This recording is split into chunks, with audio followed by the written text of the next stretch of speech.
Happy Friday! I'm just waiting a minute. Let some people follow me in here.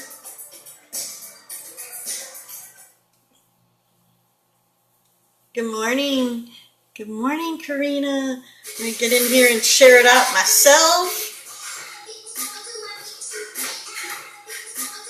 There we go. Happy Friday! Happy Friday! This is some of my art that you're looking at while I'm waiting for a few people to pop on in over here. Waiting for, oh, it's 11 o'clock already. Time goes by so fast. Oh my God. Okay, so if you haven't been here before and you don't know who I am, my name is Kathy Grillo of Kathy Grillo Designs, and this is where you can find me and contact me, and I'd love to hear from you and get to know you. And today I am scoping for, I don't know if I can move this over. I didn't have a good copy, so this is the best I could do. I'm scoping for Scope and Art Block today. And here I am on at 11. We have a few blanks that might get filled in as the day goes by. But the next sort of scheduled one is Angela here at 2 o'clock. So all you have to do really is put in hashtag Scope and Art, Open Art, Rated Art. You'll find any of us there. Alright, now if I can get my camera back set up. Yay! This is what I'm working on today. I'm still working on this commission here of Maximus, the German Shepherd. Oh, I'm trying to get this lined up good so you guys get a good view. Hello, hello. The trick with this camera angle is that to get the camera to have a good view, but yet I can still have a good view to draw and a view to see the comments on the camera. It's always fun. So as always, feel free to ask any questions. I'm more than happy to go off topic and off of the scope if there's something else you want to see. Hello, thanks for stopping by. Alright, so I've been picking away at this face. I pretty much have the head done. I'm going to say I do. I worked on the bandana a little bit. Thank you. I worked on the bandana a little bit, and now I'm ready to work on the body. Here's my reference photo from the client, their picture of Maximus. And so I am going to add a layer. Thank you. I'm going to add a layer underneath the bandana, and we are going to call it F for front. Well, we'll put FR, front body, because I'm thinking that the back part of this body might be on another layer underneath this to help keep the lines nice and crisp on the front legs. So, hi, how are you? Thanks for coming. Yay! Alright, everybody, thanks. I'm so happy to have some friends here. And anybody who would like to help, yeah, anybody who would like to help me become a Periscope VIP, share it out. I need to start averaging about 200 followers a scope to be able to apply for the Periscope VIP. That's my goal for this year. Alright. So, as usual, I am going to do a quick little underpainting here. Oh, as I screwed up my reference photo. I'm mostly using the reference photo for, let me know if that music's too loud. I know it always sounds loud for me, and then it doesn't sound so loud in this scope. But if it's too loud for anybody, just let me know. But, I always use the reference photo when I'm doing a custom portrait, mostly because it's really important to get the markings and everything correct. So, I'm just going to underpaint here really quick. What an underpainting does is gives me the support to put the details on it. It's just like a color background And the oil paints are kind of, will kind of blend in with it. And it also helps me mark some of the colored patterns, the spots on this dog. So I'm just going to loosely throw in some colors that generally represent whatever section of the dog that I'm sort of coloring in. I'm going to leave his legs for right now. I'm going to just concentrate on the chest. We'll break it down into smaller. Alright, so let me get a little bit of a bigger brush. This brush here, see the circle? That's my brush. I call it a brush. This brush here is called Just Add Water, and that's exactly what it's like. It's like me taking water and now tapping it all over the paint that I just kind of threw down. And so I'm just going to spread it out. It gives it a nice little light. I don't want a real dark layer. I want it to blend naturally, have different shades throughout. So it's just kind of a little blend thing. So yesterday on another app that I'm on, we were talking about layers and the importance of layers. And there's some people who don't really know how to use layers, and there's some people who I think might overuse layers. But generally, I like to treat a layer as if I was letting something dry. And I guess so for traditionally, I kind of paint, digitally I paint backwards than I would traditionally, because I usually go from the top layer down. I don't, you know, but so see how I'm going underneath this bandana, but it's not messing it up. So basically the layer, since I'm on this layer, I can go all over here and it's not going to mess any of what I've already done up. So it's kind of like a protection. That's kind of how I look at it. I don't do a whole lot of digital tricks, but that is one of them that I will utilize. Because if you spend 5 hours on the face, and you can protect it from getting messed up by a random swipe or something weird happening, then it's worth it. Which is also, I have, when I save often. When you do digital art, save often. When I save, I also have it do a backup, so I can always go to the last time I saved it without, actually 2 steps back, I think.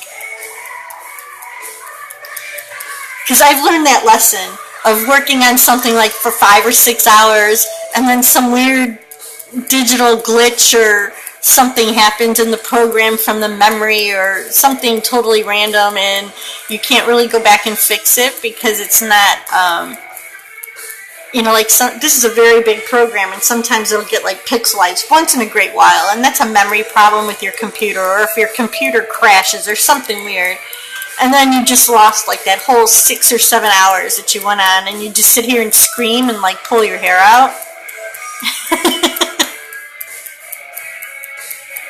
And your husband has to come running to say, oh no, what's wrong? Because you're sitting there screaming like an idiot at your computer. That's happened to me a few times before I have learned to save and save often. Yeah, right? And then you know it's your own dumb fault. You're like, oh, that was my own dumb fault. Oh, and you just, yeah, that's the worst. Yeah, that's me. I've done that. Literally screamed out loud. Ah! It's funny, but it's not right. Yeah, it's the lesson digital, when you're doing digital art. It's a lesson I think we all have to learn. And eventually you get tired of that feeling, so you remember to save it. Sorry, Michelle. Yeah. I'm talking about when you're like when you use digital art, you have to remember to save it like every time you do something. That's terrible. It's gone.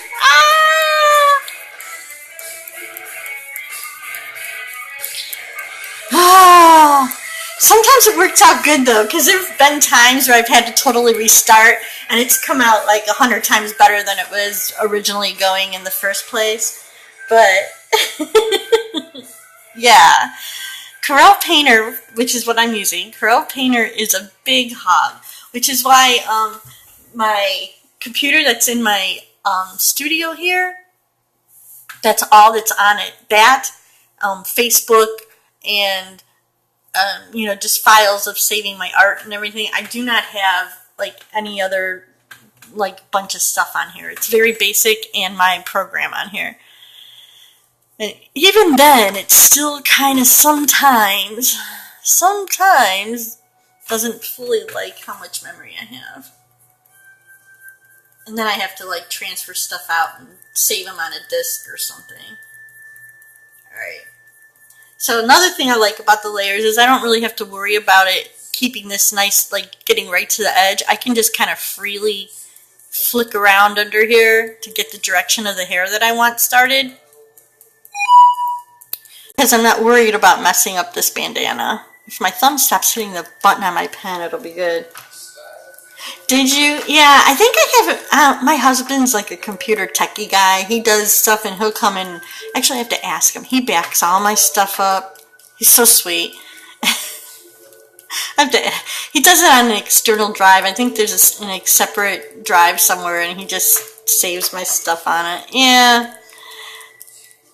Which is also great when something does crash. I have in-house tech. He built all these computers. So I have it in-house, it's usually fixed within an hour or so, and I don't have to call somebody to come and do it. I just call him.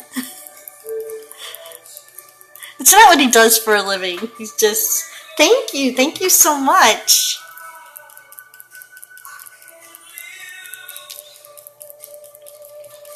This is what I do. I do custom portraits for people. This is Maximus. I've been enjoying my little time with Maximus. He's a cutie. His mother is a fashion illustrator.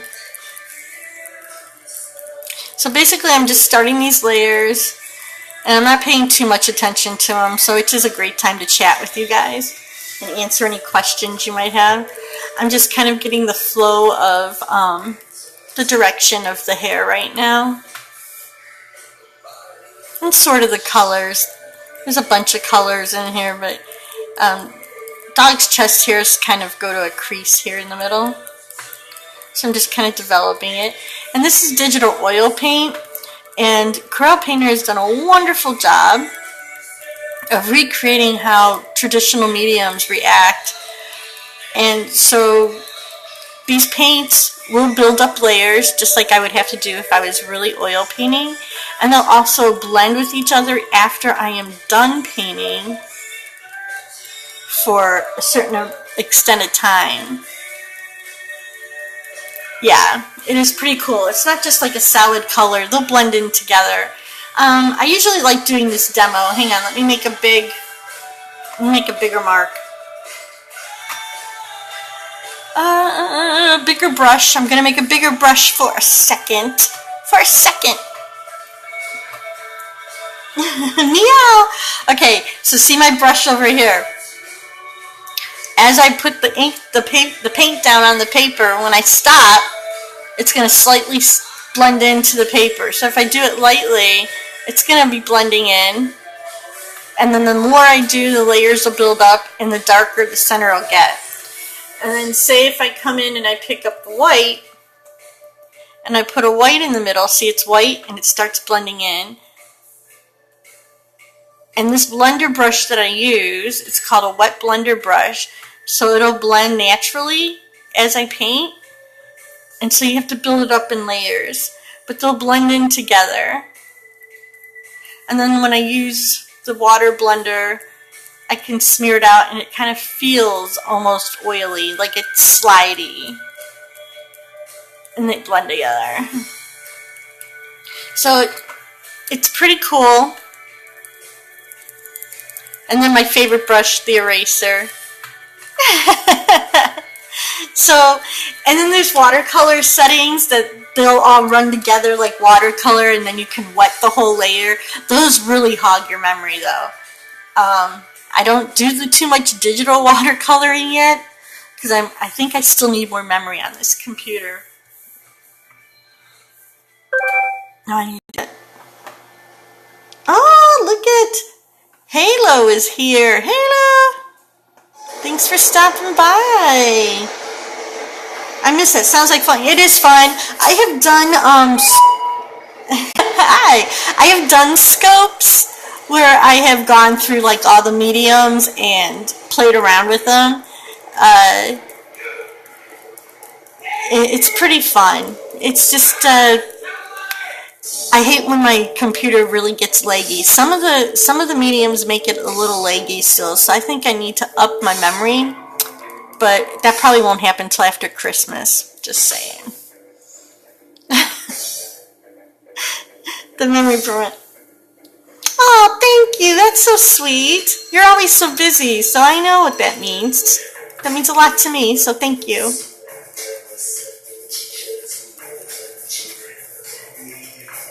Heart party. I miss those. Remember those? We used to have those heart parties? I miss those.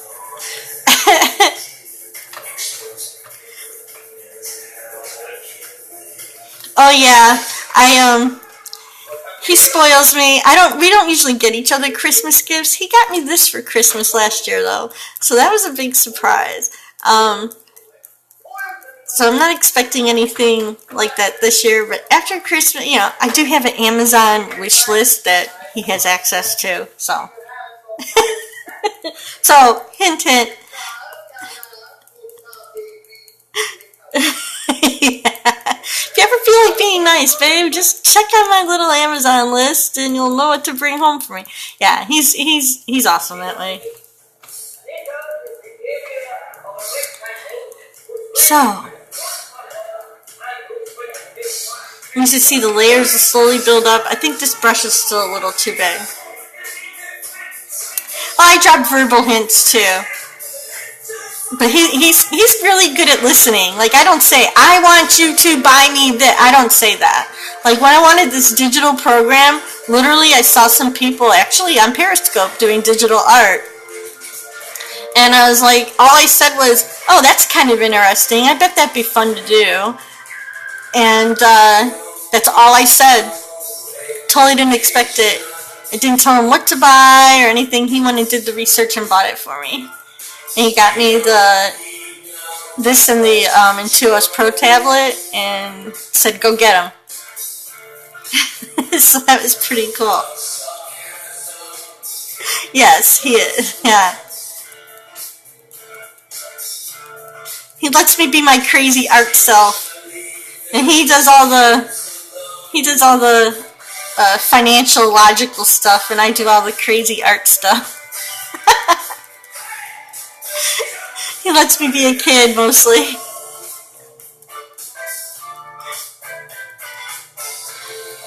Every artist needs one of those people, yes. Every artist needs one of those people to make sure that their bills get paid and they have a place to live and the heat stays on.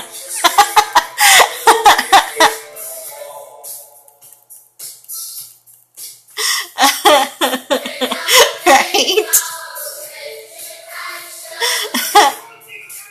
We all need those. Okay, I want to build up this little ridge here.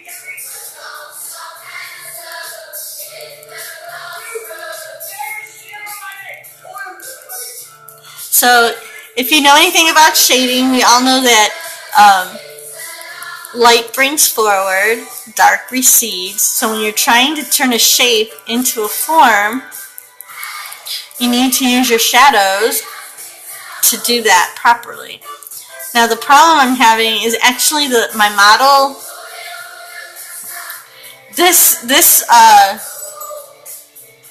I've changed the position of the body. I have another reference that I sort of use for that.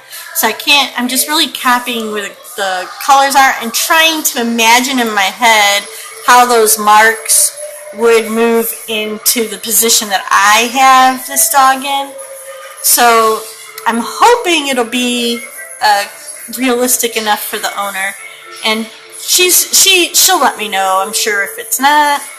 But this had a better face that I wanted to use, and the face is a lot more important than the body anyway.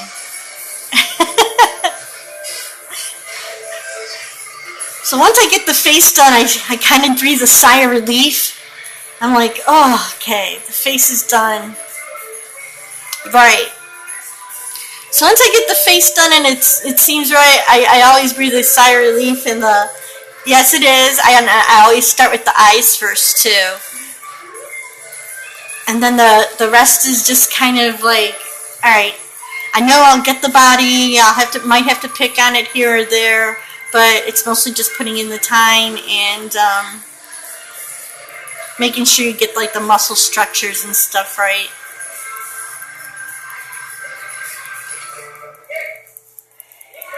So I'm just kind of randomly, but like especially with dogs or any animal really, when you're dealing with fur, it's kind of random.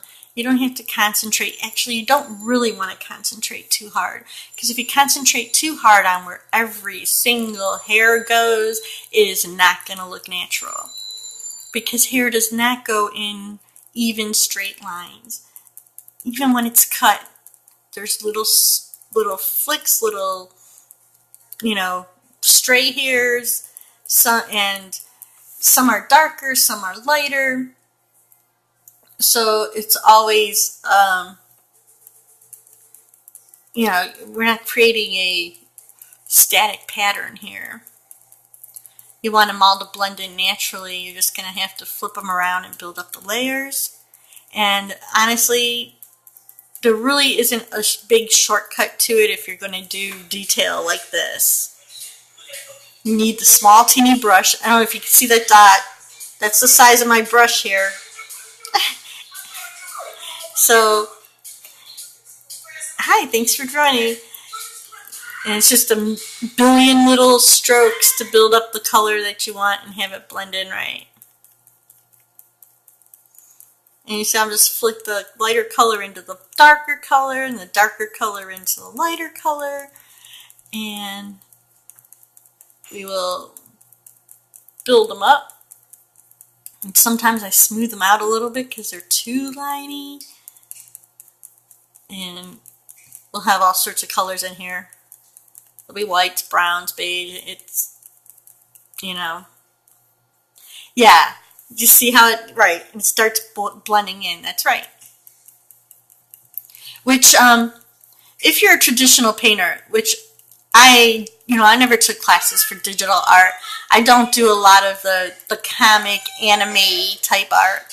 So transitioning to digital art on Corel Painter was very, very simple, because once you learn where the basic buttons are and how to make your brush size bigger and smaller, which doesn't take that long if you've been on any sort of computer, it's more or less come over here to your little art box and you go like this, and it's mostly pick what kind of medium you want to use.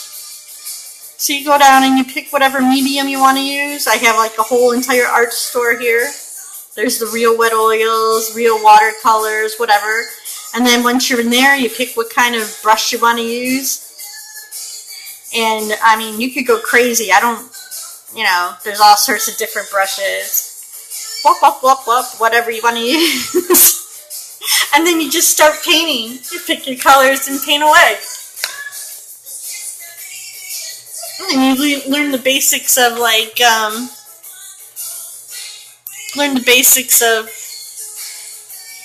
layers and things like that as you go. And of course there's a handy dandy 780-page manual that you can read, because I have not had any classes. It's all self-taught.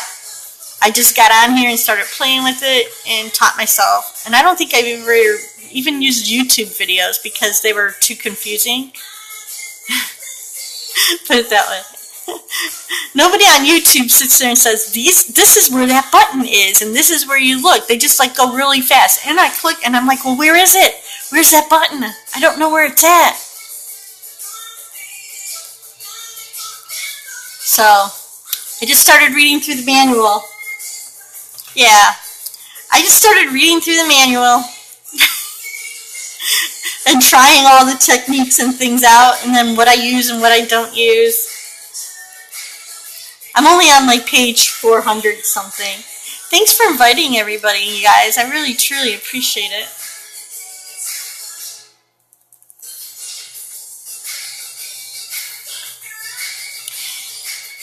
Yeah, I keep saying, oh, I need to get time to go in there and practice, and then I have so much other stuff going on in life that I never get in here and actually do it too much. Because I'm sure this program does a million things that I haven't even discovered that it does yet. Or different mediums that I might be like, oh wow, that's cool, I could do this with that, you know?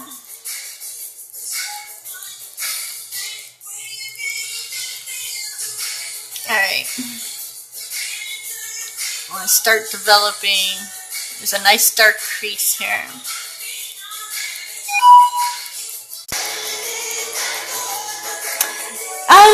Yeah, you know, because generally, I almost did sort of create my own medium in a way, is how it's kind of like a controlled watercolor. When I put it, I mean, because I do it with acrylics or anything. My favorite blender is that Real Water, the Just Add Water blender. And so basically, it's kind of like a controlled watercolor in a way. Just lets me kind of spread it out nice and light and watery, but without it going, you know, how watercolor just kind of goes everywhere and seeps into the paper. You know, I can control it a little more that way.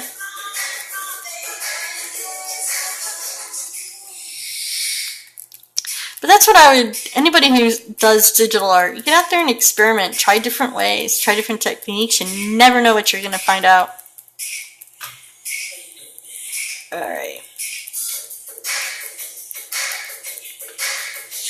Because I started out, I think the very first things I did on digital were actually, I did oil pastels on here.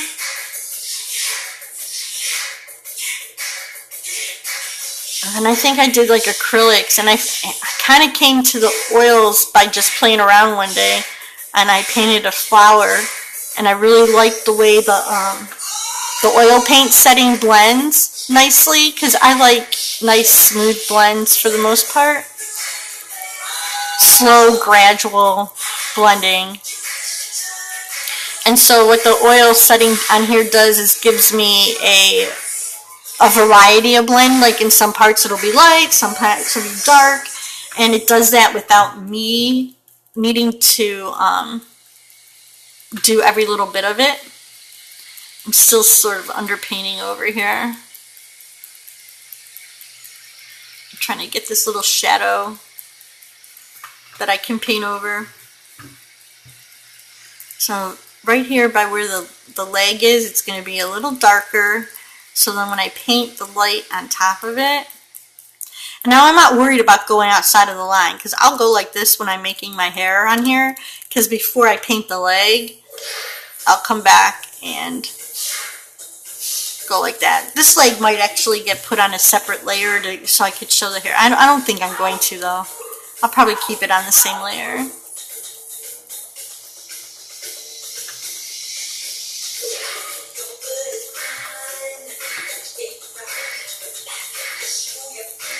Alright. I just have this 80s mix on here. They could stop playing Michael Jackson now. I like Michael Jackson, but come on guys. I might have to fast forward in a minute. Alright. So you should see I'm trying to get this colory blend in right here. Let me see if I can. Yeah, I only use, like, let's see, what do I have here? I'll show you my layers. Alright, so the first rules of my layers are, let me go like this. We'll turn them all off. I have my canvas layer. I never ever paint on the canvas layer. I never use it. And I'm going to tell you why I never use the canvas layer. Because the canvas layer is the one layer I can't totally, completely just delete. I would have to go under there and erase by hand if I screwed something up. And you can't put anything under the canvas layer. So I never paint on the canvas layer. I always leave it blank. So then I have my sketch. Let me back up a little bit. No, it's just, you know, it's just how it is. I just always put one layer up. You don't have to do that. It's just how it is. And then, you know, like, I'd have to totally restart over. The painting on the canvas layer just makes it super permanent for me. And I don't like that sense of not being able to just get rid of it without messing everything else up. So I don't paint on my canvas. You know, like, I don't want to have to delete the whole project because something got screwed up on the canvas layer. So I don't put anything on the canvas layer. So then the next layer is my sketch. Yeah, so next layer is my sketch, which usually this right here is probably the 4th or 5th sketch, because I'll sketch and then I'll add a layer on top of my sketch and refine that, and then delete the lower sketch and then refine it and refine it on top. So like basically I'll put another sketch on top of this sketch and just till I get it to the way I want. And then when I have my sketch ready, I make it really light. I lower it way down so it's not, you know, I don't want to have the lines distracting me so much, but my sketch lines are more or less a flow map to tell me placement of things and directions of hair. So then the next thing I do is the eyes, and I always paint on top. I always paint on top of my sketch for portraits. And I always start with the eyes because the eyes contain all the emotion and help draw the person into the portrait. So if you start with the eyes and you get the eyes and the meaningfulness of the eyes right, then you know, you're on the right track. And then I protect the eyes by not having anything else on that layer with them. And then I'll work around the eyes. I usually work around this way, and I'll work around the eyes and develop the face. Sometimes I do the nose on a separate layer like I did here. Sometimes I don't. It all depends on what kind of the nose is, but the nose just kind of caps it on there. And then I have the mouth on a separate layer so I can have the nice crisp lines. As is, I did the neck on a separate layer to help keep it, the nose part popping out nice and crisp and not blending in. I wanted to be able to blend totally underneath the nose without messing it in. And then of course the bandana is on its own separate layer, so I could draw over it or under it and have it, you know, be there. And now the body. And so that's kind of the process of how I use my layers. There might be one more layer for the back body. I'm not sure yet. And that would just be because I want the little loose hairs. Yeah. And this is just because there might be a back body because on this position, I might want to keep the nice little loose hairs that, you know, nice and crisp. I don't want them to blend in with whatever paint I put here. So I want to keep them nice and crisp and be able to show up against this, almost using like this as a background for like the little light wispy hair edges, which will then in turn also help bring this part of the body forward and keep it as a separate shape. So yeah, you kind of have to think when you start. I kind of look at the composition and kind of already pre-plan in my head my layer use in a way, but sometimes some get added or I don't use as many as I thought. It's not like anything, nothing's set in stone. It's just an easier way of keeping things protected. And now I have to make sure I'm on the right layer. Okay. That's the only other thing I do. I have a habit of like talking and showing something and getting off track, and then I'll be drawing and realize I'm on like the wrong layer, and then I have to redo it. Usually I don't get too far though, because I notice the paint, like the paint not blending the right way. I have those little blonde moments once in a while. Alright. But I try to keep them pretty organized and in order of how it needs to look for the audience. Because I kind of consider being an artist, in a way, we have to create optical illusions.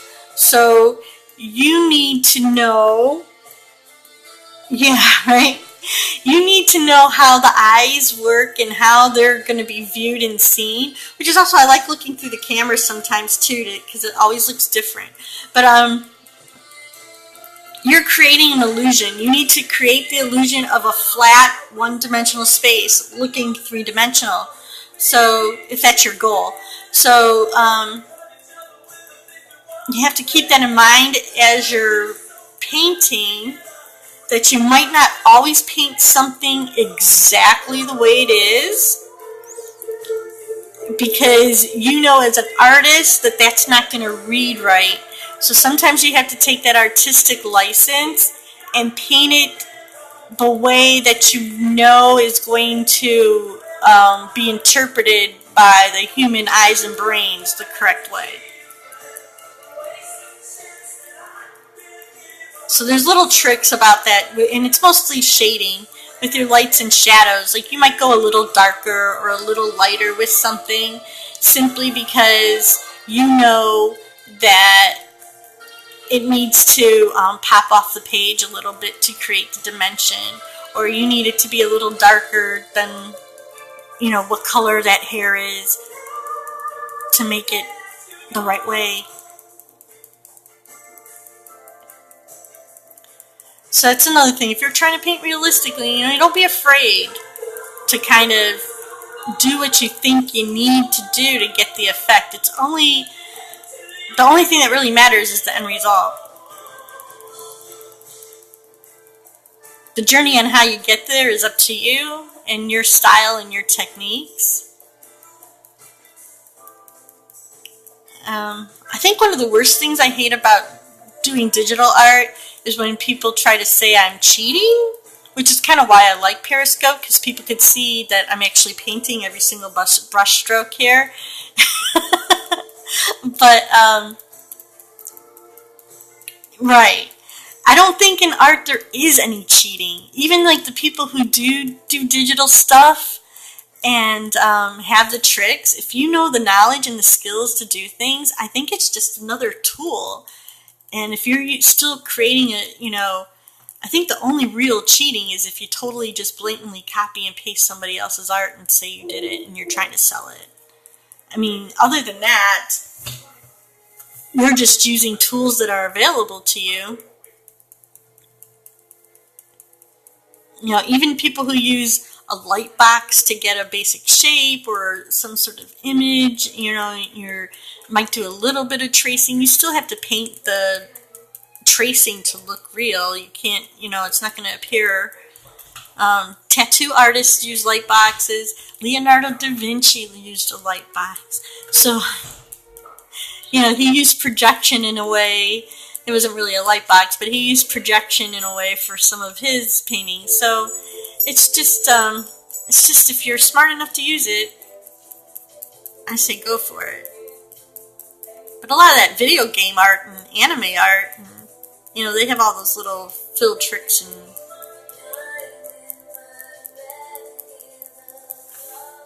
But that's the only thing I really hate.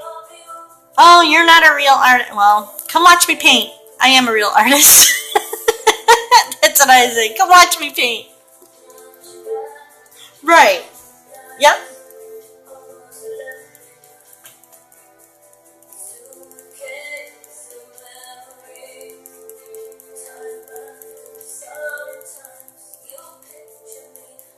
And actually, if you study Renaissance, how How many Renaissance artists that were famous actually had other people sort of painting their paintings that didn't get credit for it? Quite a few. Their apprentices and stuff would be little collabs in there. And just the famous person would, yeah. Be kind of like, okay. So I don't consider anything that's being created, I don't consider it a cheat. You still have to take, if you're the artist with the vision, or you're the artist that has the talent to bring it together, and,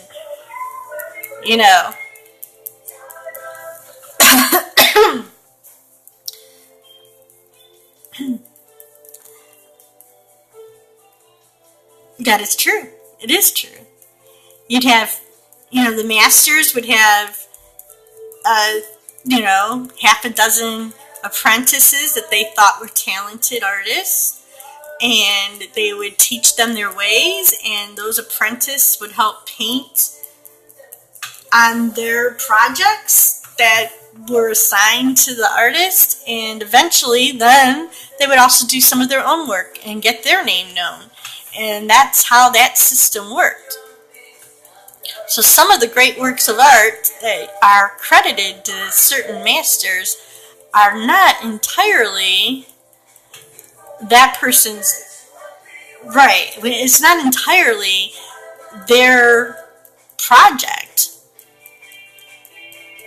I mean, like every brushstroke is sometimes it's their vision, their composition, their style. Like if you were taught in art class by somebody. Right. Just like a fashion design. Like if you're a clothes designer and you have your own label, that doesn't mean you personally hand sewn every single item that is out there. There's a studio of people that work for you.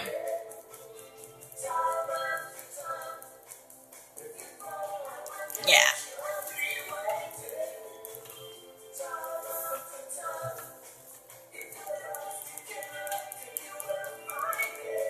So we're starting to get some nice layers built up in here. That's right. So most artists do not do that. Most artists nowadays do not have other people doing their actual artwork. But, having your own ideas and then putting them together, thank you. Having the creative vision still counts to me. Right.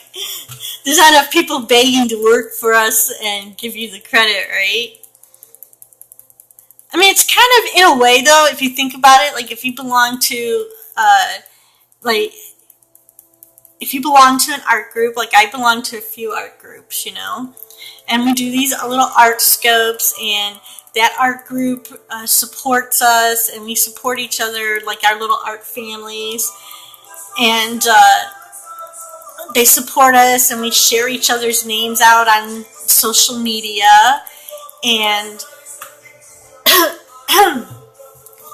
buy each other's art and share it with our friends and other people who follow us.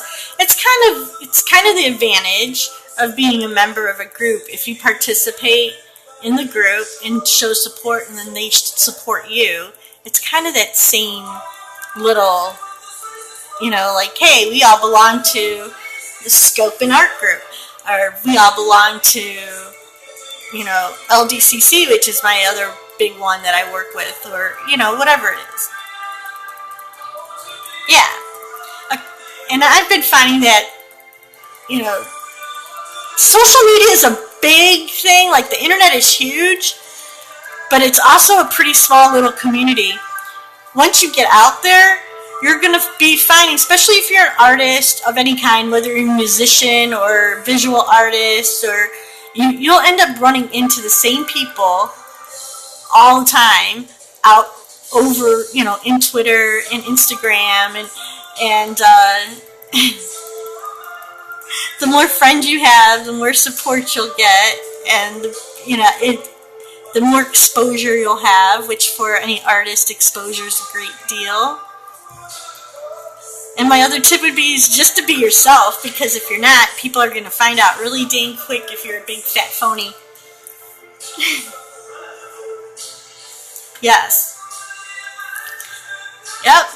The more active you are, and the more supportive you are, the more support and notice you'll get back. And people recognize your name.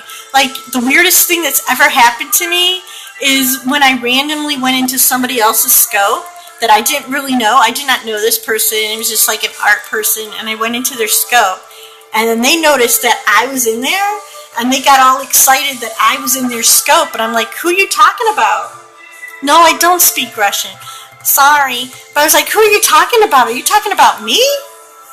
Like, they knew me and I didn't know them. And that was like the weirdest thing. It was weird. Weird but thrilling at the same time. Like, oh wow. You know who I am. From seeing my stuff all over 20 million social media stuff. But I didn't know who this, it wasn't like I knew who this person was. So it was kind of like, oh. Alright, I want to blend a little bit with my, oh, that's a big water blender. And they're like, oh, it's Kathy Grillo. Kathy Grillo's art's here. She's in the house. And I'm like, oh, okay, me, thank you. I was like, me? It's kind of funny.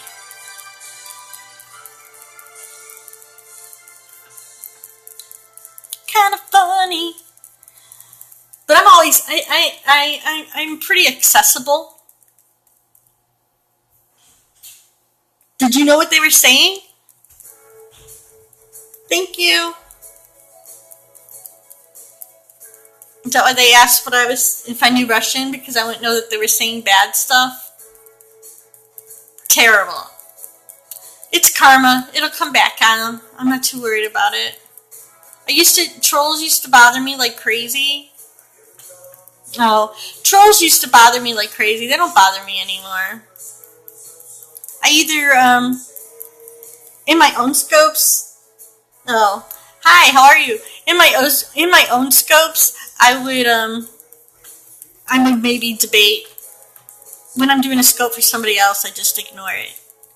I only pay attention to the nice comments for the most part. And if somebody's really nasty, then they just get blocked. It's also another reason why I love art scopes, because I don't show my face.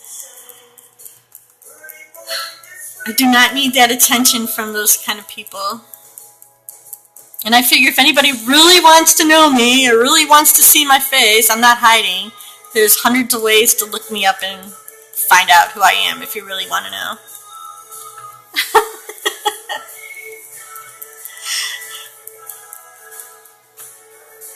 Yeah. Well, like open the boobs, show your face. How old are you? What does it matter? I'm not on here for that.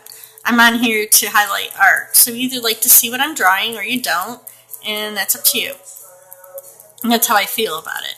On a personal level, if we get to know each other and you follow my page and you see, whatever else I decide to share, then that's a whole nother thing.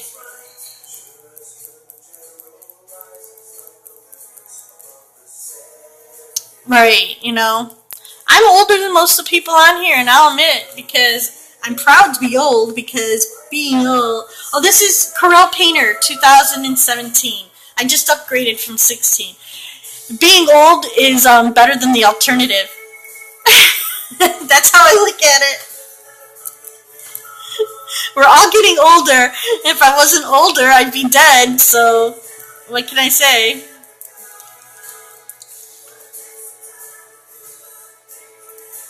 Oh, me too. Me too. Nobody thinks I'm as old as I am. I do have my picture there in my profile. I mean, it's like right there if anybody really is interested. But yeah, nobody ever thinks I'm as old as I am.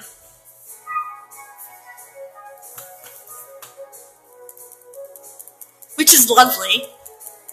It's lovely, by the way. Okay, see, so now I wanted to blend that lower in a little bit. I wanted some detail, but not as much as I had, because I wanted the lighter color to start popping out as a detail here. I just want that undercolor for the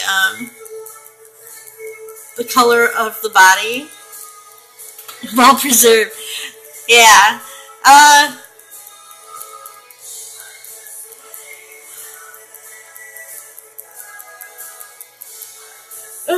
Oh, thank you. But when I start talking about my kids, I always get, your kids are how old? And then people start like doing the math, you know, like, how old is she? And they're like, oh, you don't look that old at all. They do that to me and my husband all the time, and we love it. I think it comes from having a good time, but not having, you know, too good of a time where you're not taking care of yourself.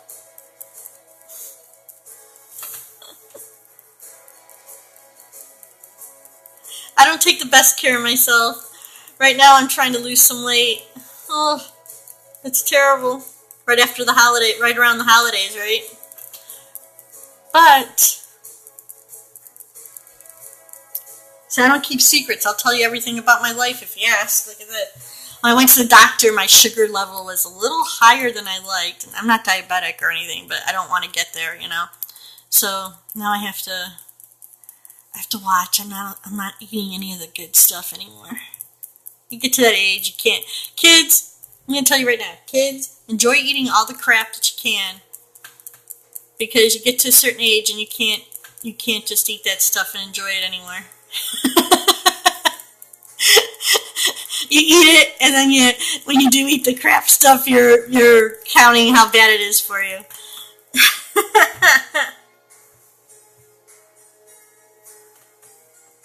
Oh, see?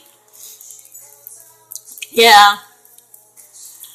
I think people, well, I didn't grow up where there was a lot of that stuff. I'm trying. Okay, so you can see how when I blended the darker stuff, how the lighter is now going to stand out a little bit more as the detail, which is kind of what I was going for here.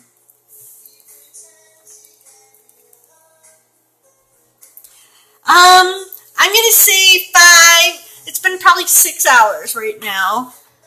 I mean, usually around 10 or so by the time I'm done. I don't really keep track of the time because I don't charge by the hour. Because I don't want to be pressured into finishing a project in a certain amount of time. Yeah. But doing the individual's hairs is kind of what gives me the look I like and gives me this nice blend, especially when you're doing a brindle that has a bunch of different colors. You kind of have to if you want it to be that detailed. So it's kind of my wow thing. But nothing ever leaves here until I'm satisfied with it. So even if this took 30 hours and I'm really not getting paid per hour very much, it's still my reputation. It's not going to leave until I am happy with what it is. So I don't really keep track of the clock. So it's kind of hard to say, oh, it took this long or it took that long. And I nitpick at it. Like, I'll do this for an hour scope, and I can't even count that as a solid hour because a lot of times I'm showing something different or I'm talking about some other stuff. So it's a little bit of, when you're scoping on here and painting, it's a little bit of a distracted hour. So you can't really count it as a full hours of work because it's different than if I was just here by myself, like getting in the zone and not paying attention to time or space and knocking it out.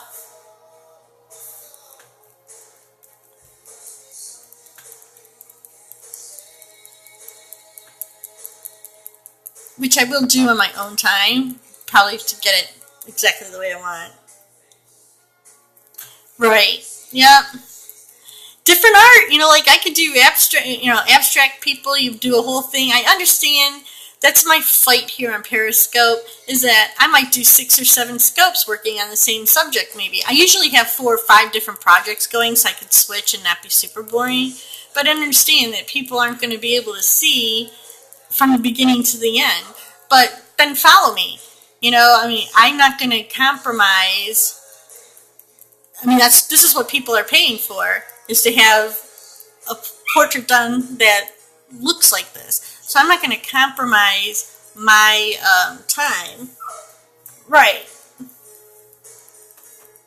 Just to rush it for their entertainment. And I'm not good at not being detailed. Everything always comes back to the details. For me, at least. I have to go let my dogs in the door. They're crying to enter the studio. What is going on? Sure you want, oh, you want out. Okay. Ugh. Alright. I only have 5 minutes left on this scope, you guys. So, if you have any questions that I haven't already answered, or if there's anything else you'd like to see,